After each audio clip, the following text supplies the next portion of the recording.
Hello, everyone, and welcome in. And thank you for joining us on this Facebook Live. My name is Jaden, the social media executive for AAT, and I'm glad you can all join us. This session is a bit of a unique one as we're hosting a Q&A session on Excel, and we'd love for you to get your questions in.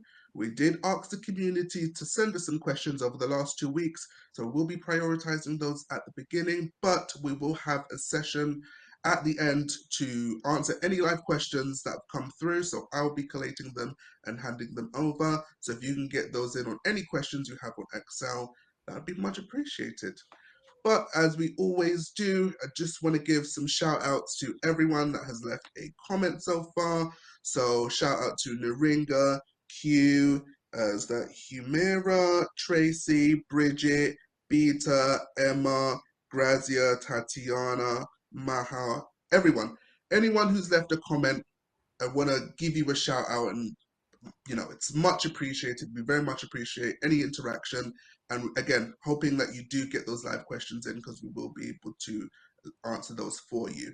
But very briefly, just want to say that becoming an apprentice has never been more viable than it is right now, with the ability to earn while you learn and gain that valuable work experience that pretty much sets you up for success.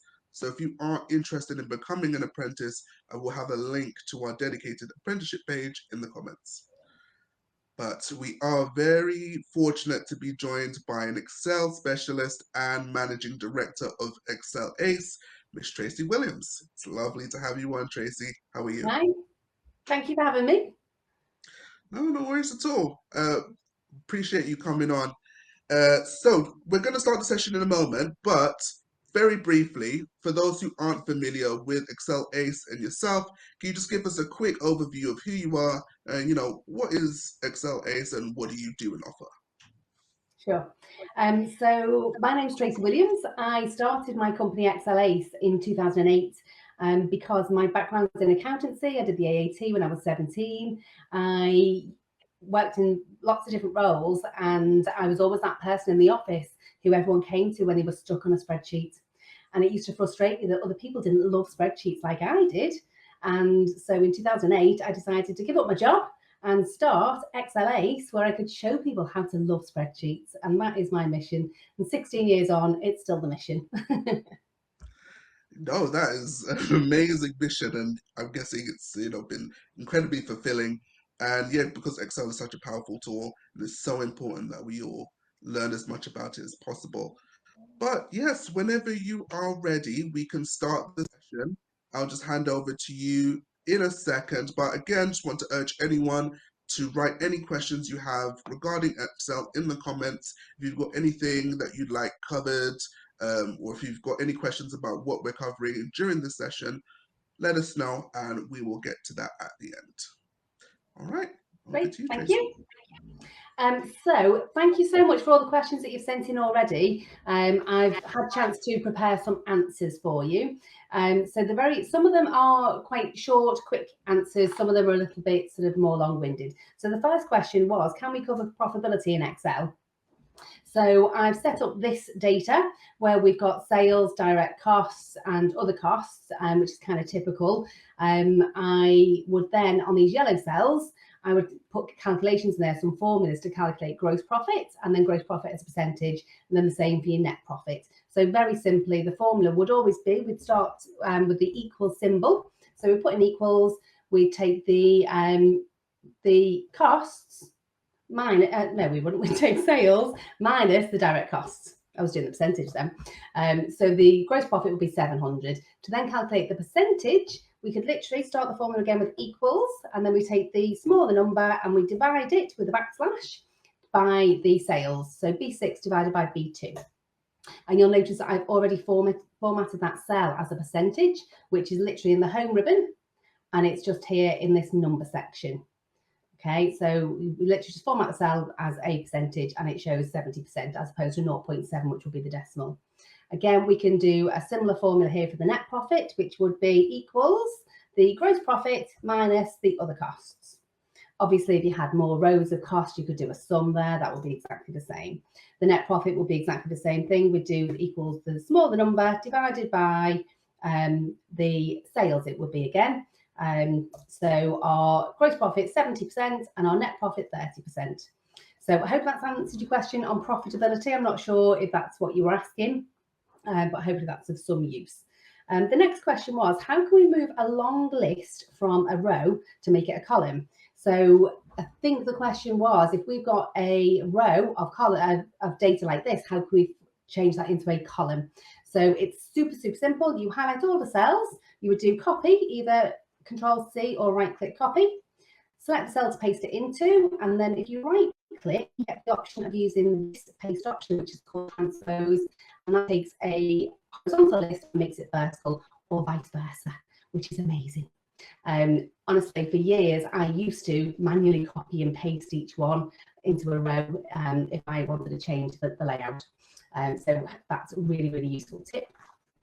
The next question was, how can I sort a pivot table in financial order, i.e. April to March, as opposed to January to December? So I've set up this pivot table for you here in a nice vibrant pink colour. This is based on some data I've got to the right, which we don't need to see. But as you can see, I have included the months in the pivot table, and Excel very kindly puts our months into date order. So obviously January comes before December, so it goes in calendar order. If I'd included years as a field, it would have known that Jan, Feb and March were 2024 as opposed to April being 2023. In fact, that might be clear if I just show you this. If I just scroll across here. This is the data that I think my screen's taking a second just to catch up.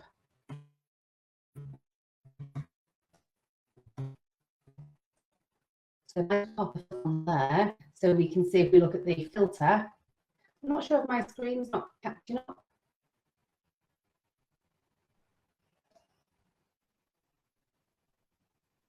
I don't think my screen's moving, is it?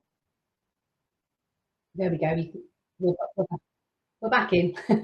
So if we look at the date column, you can see we've got January, February, March 24, and 2023 starts from April. So when I've done a pivot table with that data over here on the left in this gorgeous pink colour, you can see that I've only included the months. So it goes January to December, because in the pivot table, I've only told it to include months. It doesn't know that this Jan, Feb, March are a separate year.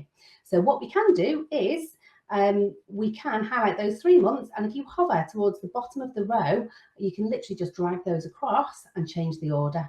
So now the order of this pivot table goes from April all the way to December and then starts again with January, and the pivot table will maintain that order at all times, which is fab. Pivot tables are ace. You can also do that with your rows. So if I wanted to put office, landline and internet at the bottom, I can literally just drag that down manually. If I then want them back into alphabetical order, I can left click on any item, right click the mouse and do sort, and I can choose to put them back into ascending or descending order. You can also go into the more sort options, and I could actually choose to put them into descending order, but not based on the type column, as in alphabetically. I could base it on the gross field, which are the numbers. And if I click OK, what you'll notice is that the numbers, so the big numbers, are at the top. Because I always say that when you give people a raft of numbers, they'll only get bored reading halfway down and they'll stop reading. So if you put the big numbers at the top, then by the time they stop reading, they've seen the important stuff. So that's really important on sort. Somebody else also asked about pitfalls of using a pivot table. There aren't many. There really are not many. I would say that the main thing just to be careful of is the range that you base it on. And I am a staunch advocate of using named ranges to base your pivot tables on, just because it keeps them more robust and it's less to have to update manually. So in this instance, I'm not really going to cover name ranges, but I think I did set one up. I did. So what I've done here is I've given this range of cells a name range called data. So as you can see there, from T2 to Y36, that is my range of cells, which I've given a name called data. And then the pivot table, so the second pivot table, you will see that you get your extra toolbars at the top. So you've got pivot table analyzer at the top. I think my screen's not catching up again. There we go. So at the very top,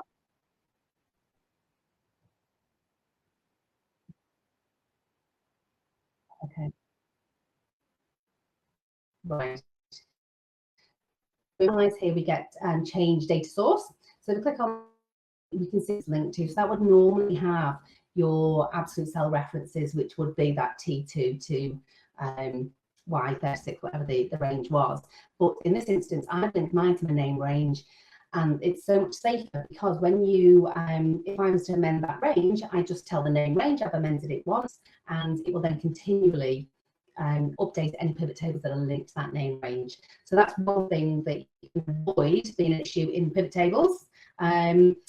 And possibly the only other thing is that your pivot table can only be based on one set of data. So in this instance, I've got a lovely little table of data.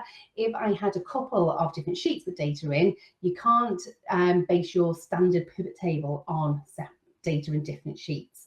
But you can do a Power Pivot, and you can also use Power Query if you've heard of that. We're not covering that today either, but Power Query is amazing. So if you don't have data in one sheet where you can't use a pivot table, maybe consider using some of those other options. Okay. Now the next question was about subtotals. Somebody asked, how can we use subtotals in Excel? So the simple answer is I'm going to put a total at the top of each of these columns. So if we were to put a sum formula, so if I go formulas, auto sum, and I change, so I've got a lovely formula there. 437. Okay, that's great. However, the problem with that is if I apply a filter, so if I apply a filter and say just show me travel expenses, unfortunately, the total at the top still shows me 124221, so it still gives me the same total even though I've not selected all the data. So therefore, your sum formula can be misleading. So quite often, what I recommend is using a subtotal at the top of the columns instead. So let me just delete that. The key to entering a subtotal formula, by the way, there's two ways of doing a subtotal, so I'm going to show you a different version in a second as well. So what I do instead is I would apply a filter. So if I just go for hotel now, just because there's less rows than there were on travel, what I can now do is if I go to the formulas ribbon and click on the top half of the auto sum button again, because I've applied a filter, Excel knows that I've got a filter on. So instead of giving me the sum formula, it automatically gives me the subtotal because it's clever. So now I just need to tell it what the range is to add up. So top tip, I would always start with the cell with the formula on, with the heading on, because that, as you can see there, all the rows are temporarily hidden because I've applied a filter. So if I just selected that cell to start with, my range would start from D12. So it would miss out any rows between row 3 and row 12. So I always start with row 3 with the header, and then I would scroll down, but again, not stop on row 12 because I'm missing out all the other rows. I would just go one row lower past the filter range. Okay, so now my range is D3 to D38. Of course, you can manually edit that range as well if you wanted to. You can make that range go down to row 3000 if you wanted, which again keeps it super safe. You don't have to keep updating your totals. But for now, I'm just going to leave that as D3 to D38. And the beauty of a subtotal formula is it only shows you the total of what's currently visible. Okay, if I then unapply that filter and select all again, what you'll see is we get the same total that we got before with the sum formula. If I then just filter and say, just show me 2024, you'll see it automatically updates that total to just show me the total of what the filtered range is, which is really cool. So that's one way to use your subtotal formula.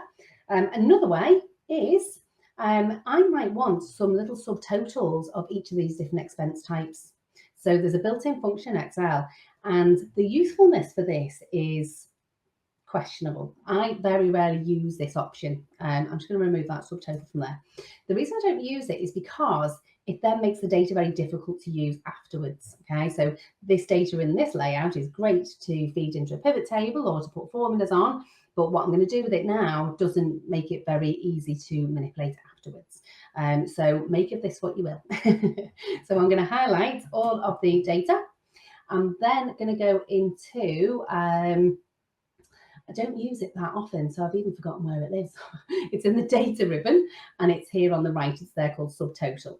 And what this does is it says for each change in, and I can choose the column. So it gives me all the different column headers. So I'm going to choose type. I'm going to get it to sum, and then we have to choose which which columns, which fields we want it to sum. So I want it to do a sum of the gross column, the VAT column, and the net column, because they're the ones with numbers in. I can replace current subtotals if I want. There aren't any, so that really doesn't matter. I can put a page break between groups. I'm not really bothered about that, so I'll leave that one off. And I can ask for a summary below the data. So if I click OK now, you'll see, oh, look at this. Okay, so it's made a bit of a mess right now because this first row was travel expenses, so it tells me that's the travel expenses total. But if you scroll down a little bit, you'll see there's another line there for travel expenses and another one there. So unfortunately, what it's done is good, but because the data wasn't sorted in a very good order to start with, it's not very useful. So let me undo that a second. What I'm going to do before I put the subtotal in is I'm going to sort the data into type order. So I've highlighted it there. I'm going to go into data, sort by type, into A to Z order, fab, click OK. So now that it's in type order alphabetically, now I want to do a subtotal. This will be even more useful. So it keeps the same setting, so I can leave it at each change in the type column, do a sum of the gross, the VAT, and the net, click OK. Now this is useful. What you'll also notice is give me a total row there, but at the side here, it's giving me these 1, 2, 3, all these pluses and minuses, which always look a bit scary. What they are saying is that there's 3 different views I can look at now, and currently I think it's looking, everything's expanded so we can see level 3, but it basically means we can expand and collapse the different sections.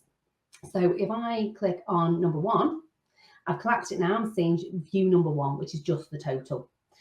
And I can either use the 1, 2, and 3 at the top to expand every section, or I can use the pluses and the minuses down the side, which will expand or collapse individual sections. So if I expand this section, oh, it's expanded everything. Let me just click on 2.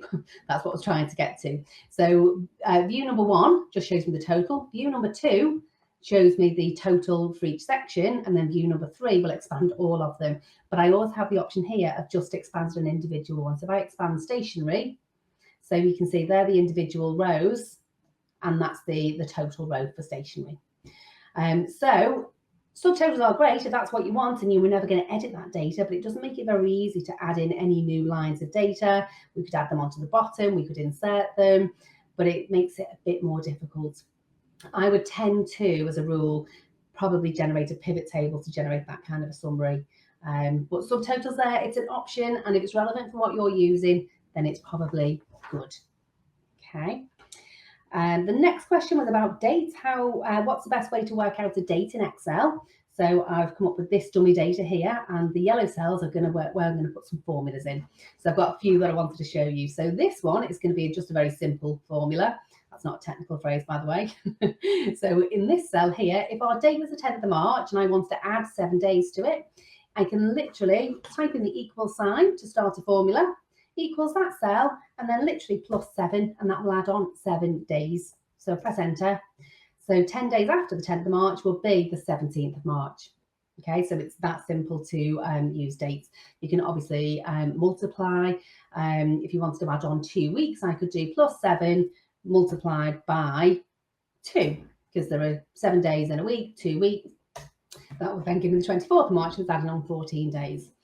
Okay, there's another ACE formula called the today formula. So I'm just going to show you this in the formulas ribbon up here, that you've got all these little encyclopedias where all the formulas live. So have a mooch through these. Don't let them frighten you though, because some of them, I mean, if you go into more functions, statistical, engineering, I'm clueless. If you've got a need to use these things, then they're probably great. The simpler ones though, if I go to date and time, so we have a formula there called today.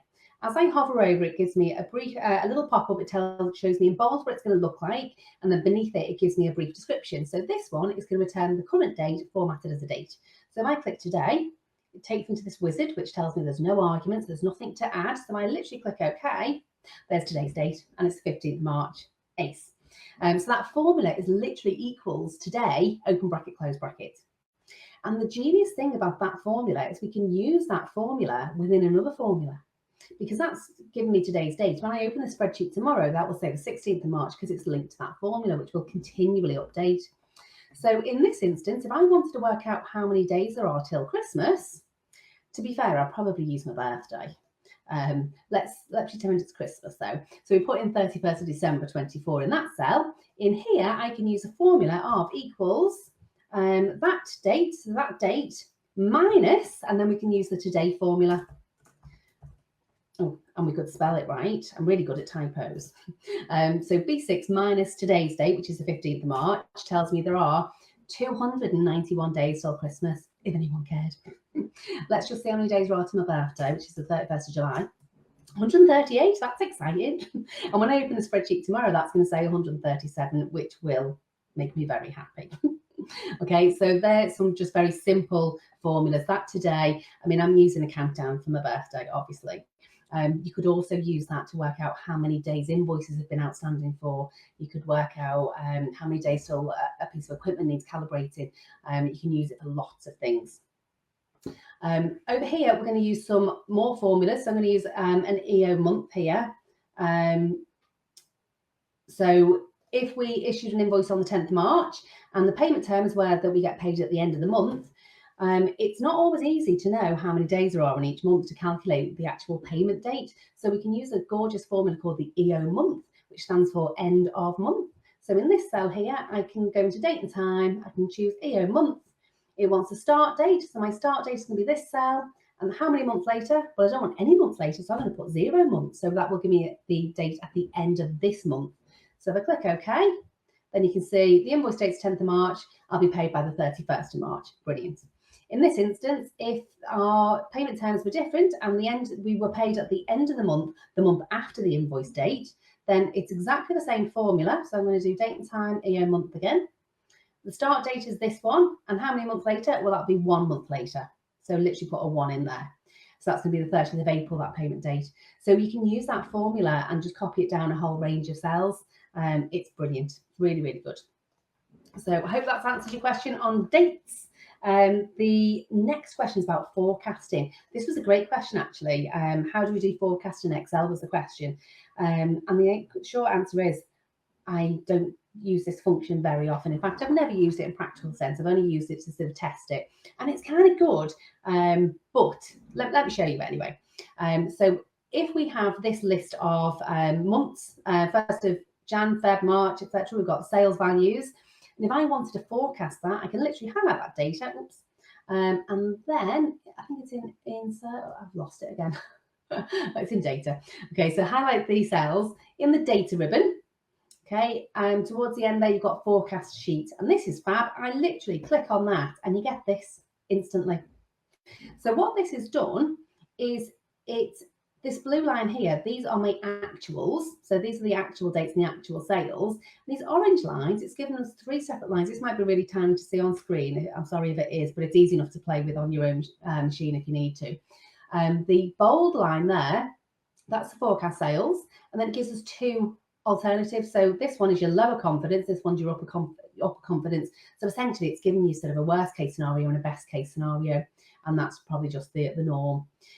What we can do here is the forecast end date has been defaulted to the 1st of September, so it's only forecast 2 months. So I can click on this little date picker here and say, actually, make it go to the 31st December, please. So now I'll forecast a few more months. You can see how much bigger that's gone. You've also got this little options tab here, so you can choose your forecast start date.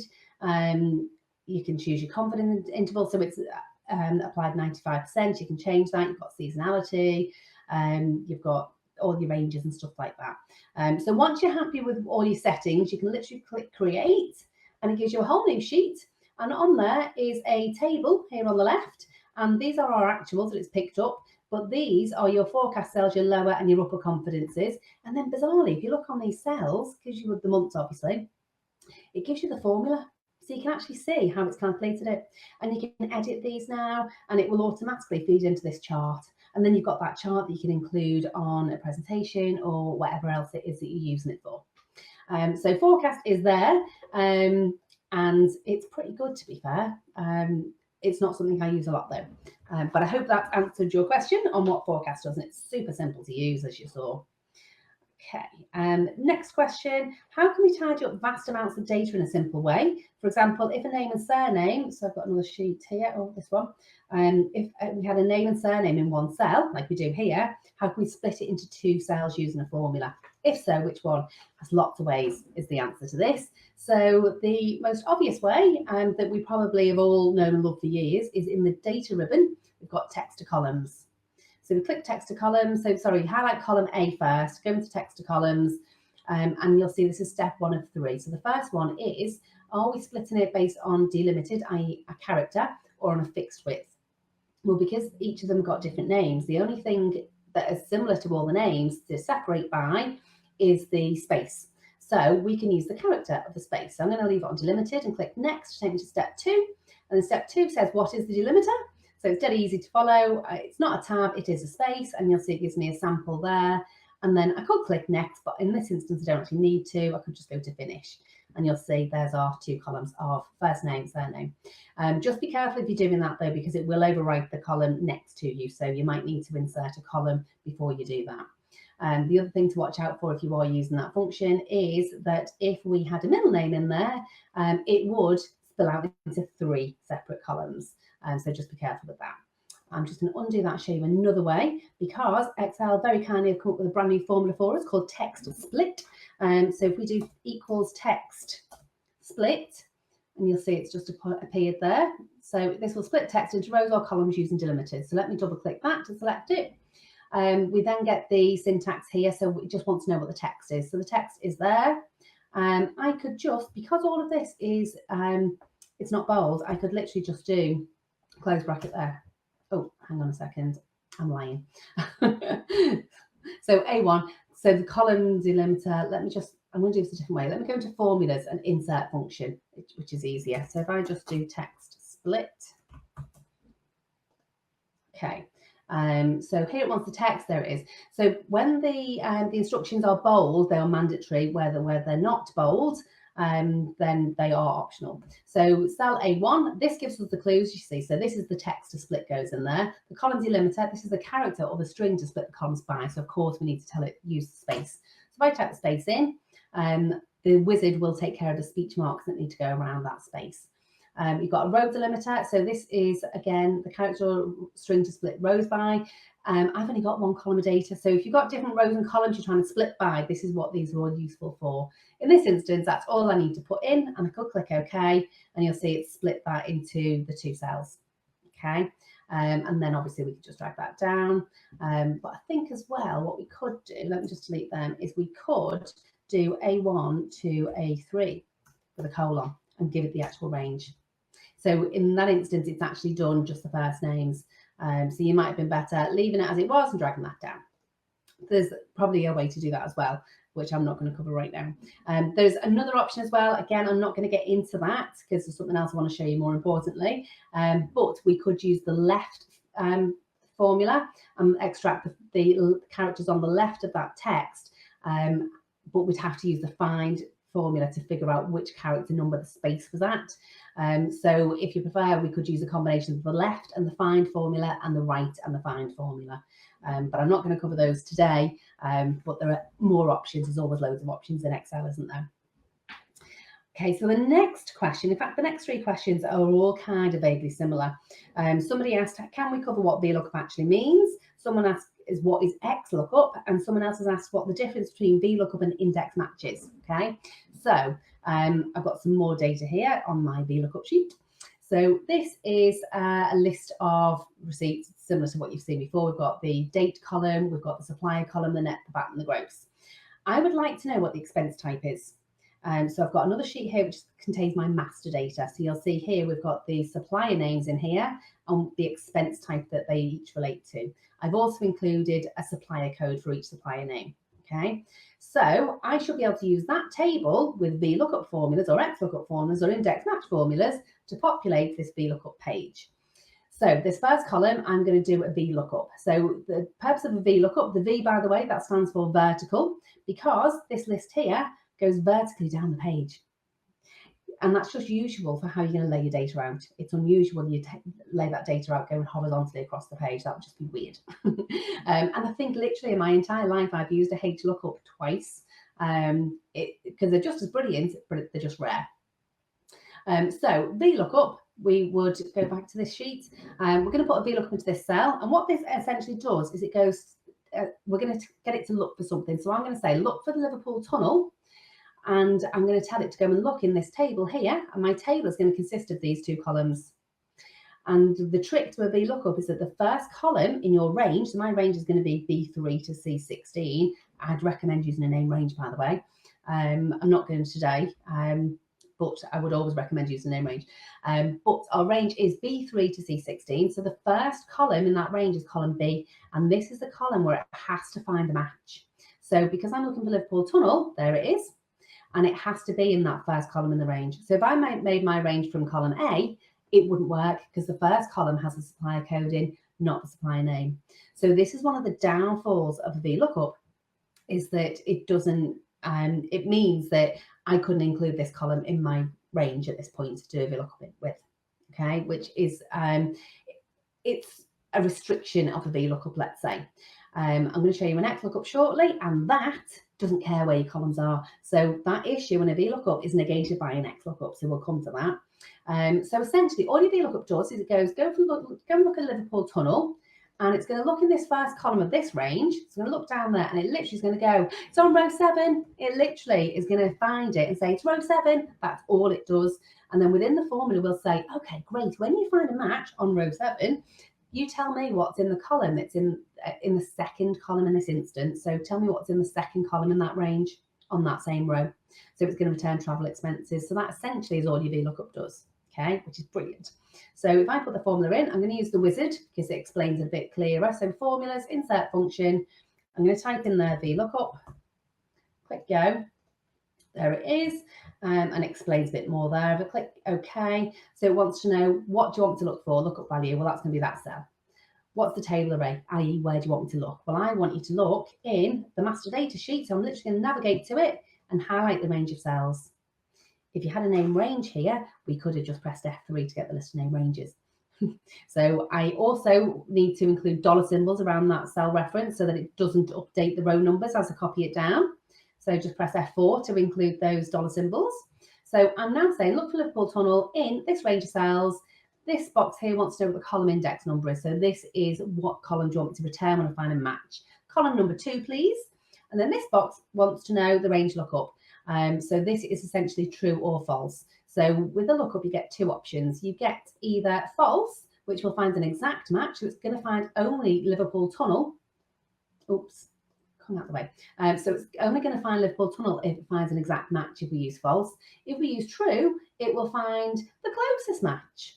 So when this is text, you think, oh, so if I've done some kind of typo, it could return any result. So for me, a VLOOKUP, when you're looking up text, I would 9 times out of 10 be using a false for an exact match. You can also use 0 and 1 there as code.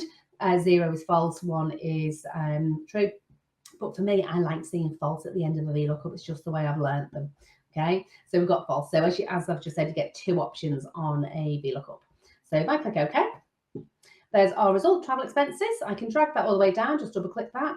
And it's worked for all of them apart from this one. And it's not worked for that one because it's Premier in. And if I just quickly look down the master data, have I got Premier in there? No, I don't. Okay, so the issue there is that it can't find it. So when you get an NA on a VLOOKUP formula, it literally means can't find an answer. There's no answer. It's not applicable. Okay, and again, that's another downside of a VLOOKUP, that it gives you horrible errors when it's genuine. I mean, it's good that it highlights it, so we know we need to do something with that one, but it just looks a bit unsightly, doesn't it? So what you'll also notice here with the VLOOKUP is that we've told it to return column 2, which means if I wanted to pull out the supplier code, I couldn't, because that's not even in the range, is it? That's my range. So you can't return results from a column prior to the lookup column. So that's, again, another downside of the VLOOKUP. Again, negated by the X, which is bad. But that's your VLOOKUP. What I tend to find, the more people I speak to about VLOOKUPs, is that they are taught VLOOKUPs by somebody they work with, and they are shown to put this there, put that there, and put this there in the formula. And they don't very often understand the ins and outs of why all these bits are there. So when a VLOOKUP doesn't work, they haven't got a clue where to start trying to understand it. Okay, so hopefully that's made a bit more sense. You've got documentation that I believe you can download. I think it's pinned on the top of the chat. So you can download that, and that gives you a lot more sort of explanation as to the VLOOKUP. It also includes the XLOOKUP. So the XLOOKUP is brand new. That came out, was it last year? I think it was early last year, and it's great. So the XLOOKUP kind of negates a lot of the issues that you get with the VLOOKUP, but it does a similar thing.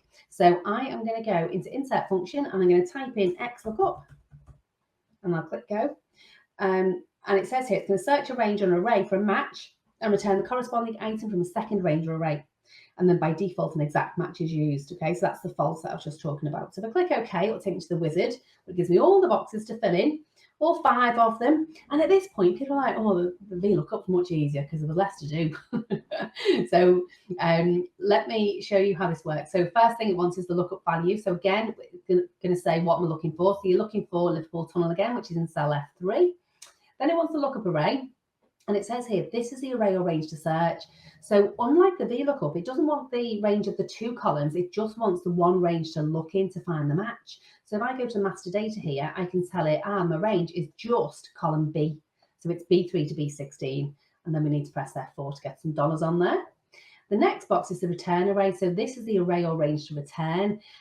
So in this instance, I tell it which column. When you find a match in column B, I want an answer from column C. And again, we need some dollars on there. So this is why it doesn't matter which order the data's in, because in this instance, I could have said return column A if I wanted, which I'm going to in a minute.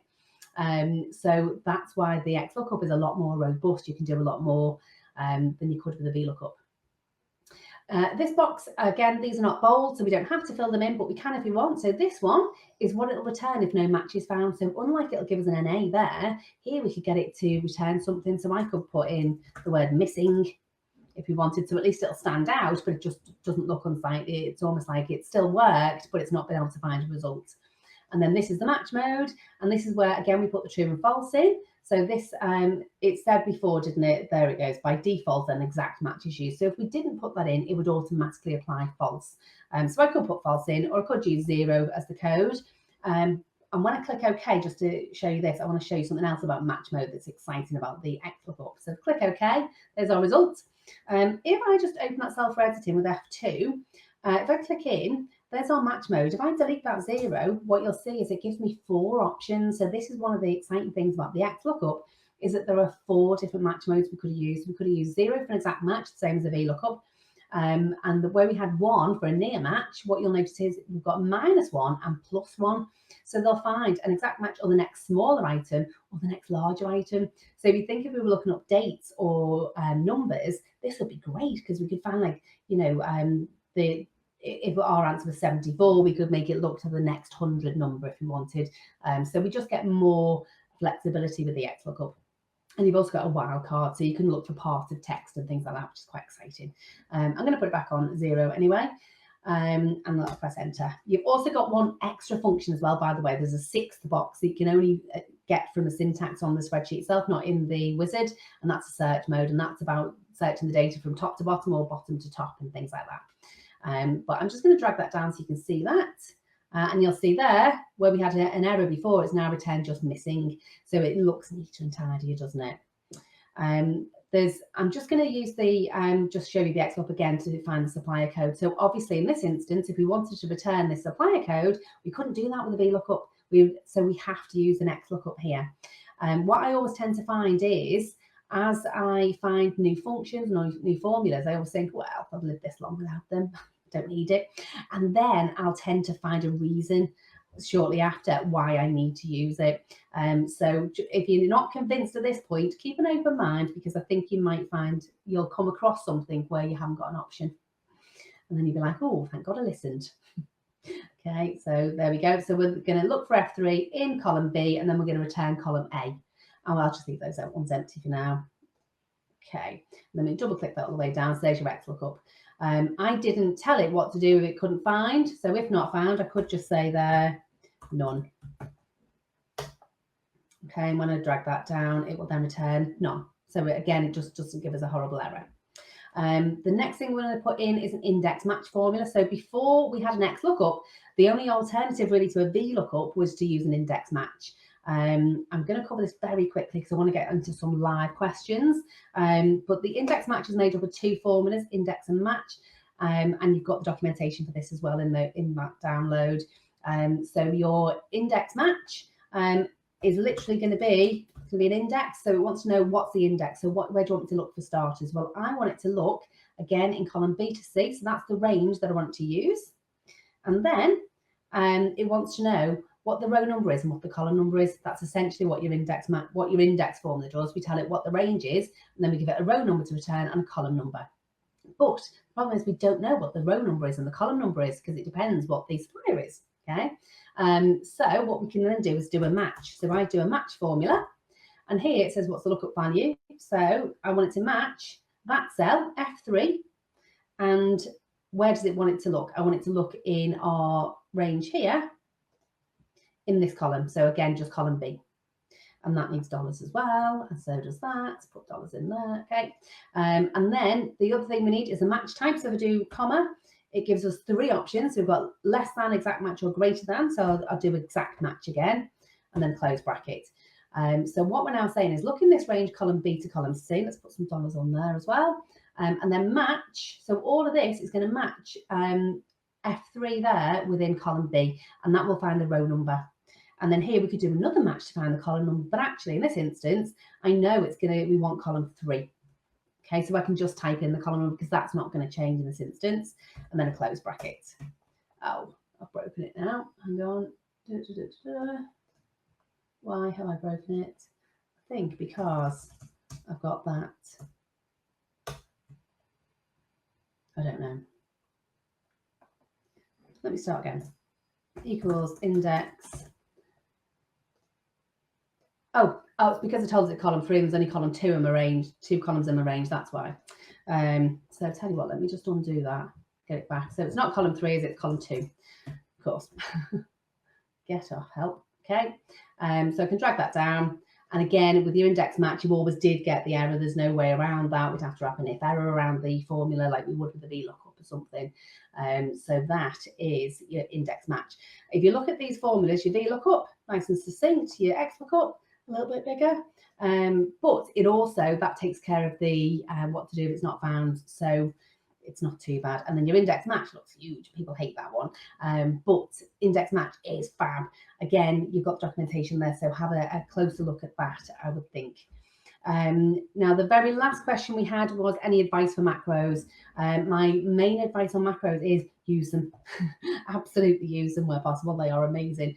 I avoided macros for the longest time because I thought they were difficult and I thought they were programming, and I did avoid them. However, if you go into view, you can go into macros here and you can do record macro, which is also this little icon on the very bottom tray here.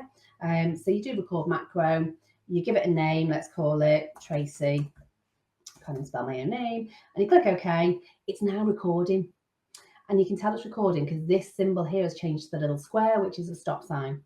And what it's recording is the buttons that I press, okay? So if I was to take that cell and go into home and make that cell yellow, and go into that cell and make that font red, and then I can press stop, and that's the macro recorded, okay? If I was to remove that font again, what I can now do is literally go into, where are we, in view, into macros, into view macros, there's the macro, and I could click run, and it will repeat those steps again. Ta-da! So yellow and red. Hey. So macros basically take care of anything that you do that's manual, that's long-winded, that's boring, and that requires 0 brain power. So they're so simple to do. You literally press record and then press all the buttons that you'd normally press. So I would 100% recommend using macros where you possibly can. Again, I don't think I've included documentation in that pack for you today, but there's lots of stuff online that you can find, but macros are super, super powerful. So that's the end of the prepared questions. So I think Jaden's been going through the comments, and hopefully you might have some more questions for me, Jaden. Yes, indeed. I am conscious of time, so we'll probably maybe do a couple. You can let me know whether these are quick questions that we can, whiz through, or whether they might be a little bit more long-winded, in which case we can definitely get back to you guys, in the comments. That won't be a problem at all. But we do have a question here that asks, can we set reminders in Excel? So, for example, if I wanted to make a payment every on the 10th of every month, is there any way I can send a reminder? With Excel, you can record a macro that would, and you can get it to prompt on the 10th of a month. I've never actually done that. You could probably, you can probably find a macro that would do it, but quite often you'd normally have to prompt the macro. So it might just be easier to include conditional formatting and do like a countdown to the number of days until the 10th. And then it would maybe highlight the specific rows in green when they need to get paid or something, so that then you can look at the colours on a regular basis and apply filters and filter by the specific colour that you've set, or press a macro button which would then generate a list of items that need paying. So there are ways to do it, but for the complete automation, I'm not entirely sure. I'm sure it's possible. I've just not done that. Yeah, no, that's no worries at all. And I think everyone's appreciative for the tidbits that was given there. And then you could just take that and, perhaps look it up to see if you did want it fully automated, or if you don't mind automating it, you can follow Tracy's instructions there. Yeah. Finally, again, I'll just go for this one. The student has mentioned, can we have a look how to use the IF formula combination? I'm not sure if she means how does the IF function work? Yeah, so if formulas, so trying to think which data I could use. I'll use this one. So the if formula, so if I wanted to figure out if these receipts needed authorising, let's say if they were greater than 100, they might need to be authorised. If not, they could just be okay. So I could have this column to be auth. Let me make this a tad bigger as well. Okay, so what I could do is I could look at that and say, well, that's not greater than 100. That would say okay. And that one is okay, and all the way down to that one and say, well, that one needs authorising. I could do that manually, but we could use the if formula to do exactly that. So if I select the first one, I'm going to go into the formulas wizard and in insert function, I'm going to type in if, click go, and there's your if formula. So this will check whether a condition is met and return one value if it's true and one if it's false. So that's exactly what I just did in my head, wasn't it? Except I use yes and no. Excel uses true and false. So the logical test is that greater than or equal to 100? By the way, I'm rubbish at which way around that symbol goes, greater than, less than. So I use this as a little tip. So I know that minus £12 is less than 100. So that should be giving me false. So I know now I've used the right symbol. Yay, well done me. This box wants to know what to return if it's true. So if it is greater than 100, I want it to say auth. And if it's not, I want to say okay. And notice that Excel is automatically putting in these speech marks in these boxes. So if I click OK, that's my formula. And I can double click that all the way down. And that now is looking at these values. So if I change that value there to 111, automatically that changes to OK. If I change that to 111, that one goes to OK. If I change that to 1, that goes back to OK, or sorry, it changed to. So the beauty of an if formula is that I no longer have to manually populate all these. I also no longer have to rely on myself to remember to update them. So it keeps your data super robust and more accurate.